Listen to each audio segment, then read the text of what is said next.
¿Qué tal? Hoy vamos a meternos de lleno en los costos ocultos de la inflación, pero desde un ángulo que no siempre se ve, el de la Escuela Austríaca de Economía.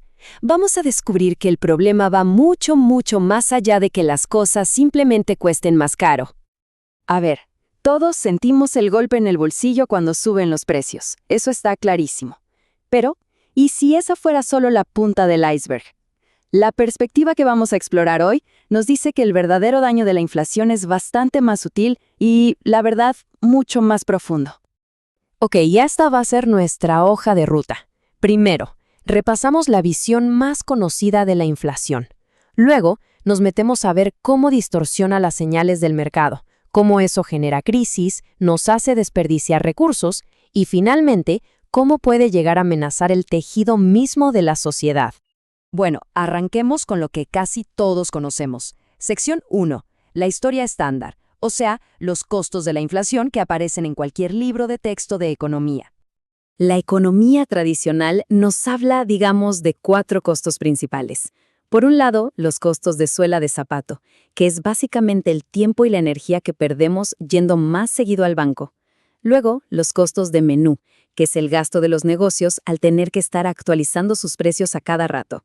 Abajo vemos cómo la inflación redistribuye la riqueza, casi siempre perjudicando a los que ahorran y beneficiando a los que deben. Y por último, claro, funciona como un impuesto silencioso que le va comiendo el valor al dinero que tenemos guardado. Y aquí es donde la perspectiva austriaca se separa del resto. La visión estándar se imagina que el dinero nuevo llega a todos más o menos por igual, como si lo tiraran desde un helicóptero. El problema, entonces, es que todos los precios suben, pero la visión austriaca dice, no, para nada. El dinero nuevo siempre entra por puntos muy específicos, como si fuera por una tubería. Y ahí está el verdadero problema. No es que todo suba a la vez, sino la distorsión que se crea entre los diferentes precios. Y esto nos lleva, ahora sí, al corazón del argumento. Sección 2. Señales confusas. Aquí es donde vamos a ver por qué los precios distorsionados son el verdadero problema. Pensemos en los precios como si fueran las señales de tráfico de la economía. Le dicen a las empresas cuándo acelerar, cuándo frenar, cuándo girar. Bueno, la inflación, desde este punto de vista, es como un ruido constante, una estática que interfiere con esas señales. Un empresario ve que el precio de su producto sube, pero ¿es porque la gente de verdad lo quiere más o es solo un efecto de la inflación? Tomar una buena decisión se vuelve increíblemente difícil. Y este ruido ataca directamente la herramienta más importante que tiene un empresario, el cálculo monetario. Este es el proceso que se usa para planificar a futuro, para decidir dónde poner los recursos. Si los precios, que son su brújula, no son confiables, pues todo el sistema de planificación se viene abajo. Y bueno, esto genera un problema gigantesco. De repente las empresas no solo tienen que entender a sus clientes, ahora tienen que ser expertas en adivinar qué va a hacer el Banco Central. Tienen que dedicar más tiempo a tratar de predecir la política monetaria que a entender el mercado. Es un juego totalmente distinto y, por supuesto, mucho más arriesgado. Claro. Y estas malas señales nos llevan derechito a una de las ideas más conocidas de esta escuela de pensamiento. Sección 3. El ciclo de auge y caída. O sea, cómo estas señales confusas terminan provocando errores masivos en toda la economía. La mecánica del ciclo es más o menos así. Cuando se inyecta dinero nuevo en la economía, una de las primeras cosas que pasa es que las tasas de interés bajan. Pero bajan de forma artificial.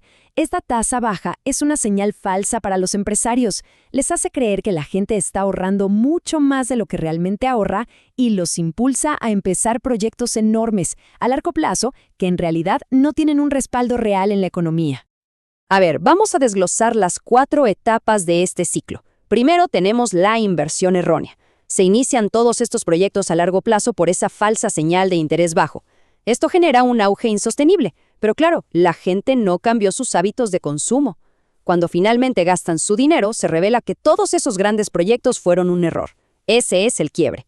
Y al final, bueno, llega la caída. Los proyectos se abandonan, los recursos se desperdiciaron y la economía entra en recesión. Y ojo, aquí hay un punto que es súper importante aclarar. El problema no es que se invierta demasiado en general, sino que se invierte mal. Los recursos se destinan al tipo de proyectos equivocados, en los lugares equivocados, proyectos que, al final del día, no coinciden con lo que la gente realmente quiere y necesita. Pero esperen, que hay otro tipo de costo, uno del que casi nunca se habla. Sección 4. Los costos de adaptación. Toda esa energía y recursos que se malgastan solo para tratar de protegernos de los efectos de la inflación. Estamos hablando de los costos de adaptación. ¿Y qué son? Pues es todo el tiempo, el dinero y el esfuerzo que se gasta en actividades para defendernos de la inflación, en lugar de usar esos mismos recursos para crear, para producir, para innovar. La imagen lo dice todo, ¿no? Vemos gente corriendo, estresada, revisando papeles. Todo ese esfuerzo, contratar más analistas financieros, reetiquetar precios constantemente, redactar contratos cada vez más complejos, estar pegado a las noticias del Banco Central, es energía desperdiciada. No crea ningún valor nuevo, pero se vuelve absolutamente esencial para sobrevivir. Hay una cita de Gordon Tullock que lo explica de maravilla. Él dice que las transferencias de riqueza en sí mismas no le cuestan nada a la sociedad. El problema son los enormes recursos que se invierten para lograr o evitar esas transferencias. Pensemos en esto como un robo. El costo social real no es solo lo robado, sino todo lo que gastamos en cerraduras, alarmas y policías para que no nos roben. Bueno, con la inflación pasa algo muy parecido. Todos esos recursos para protegerse son, desde el punto de vista social, un desperdicio total. Y con esto llegamos a la consecuencia final, y quizá la más grave de todas. Sección 5. Socavando la sociedad. Cómo los problemas económicos pueden terminar en un quiebre social. La lógica es bastante directa. Si la inflación vuelve el mercado un caos, si ya es demasiado difícil y arriesgado prosperar creando valor, ¿qué hace la gente? Pues busca otra vía para salir adelante. Cuando las reglas del juego económico se vuelven impredecibles, se recurre al juego político, al cabildeo, a buscar favores del gobierno, a intentar cambiar las reglas a favor de uno. Y esto representa un cambio fundamental. Se pasa de una sociedad contractual, que es la base de la economía de mercado, basada en acuerdos voluntarios y cooperación, a una sociedad hegemónica, donde lo que manda es el poder, la influencia y la subordinación.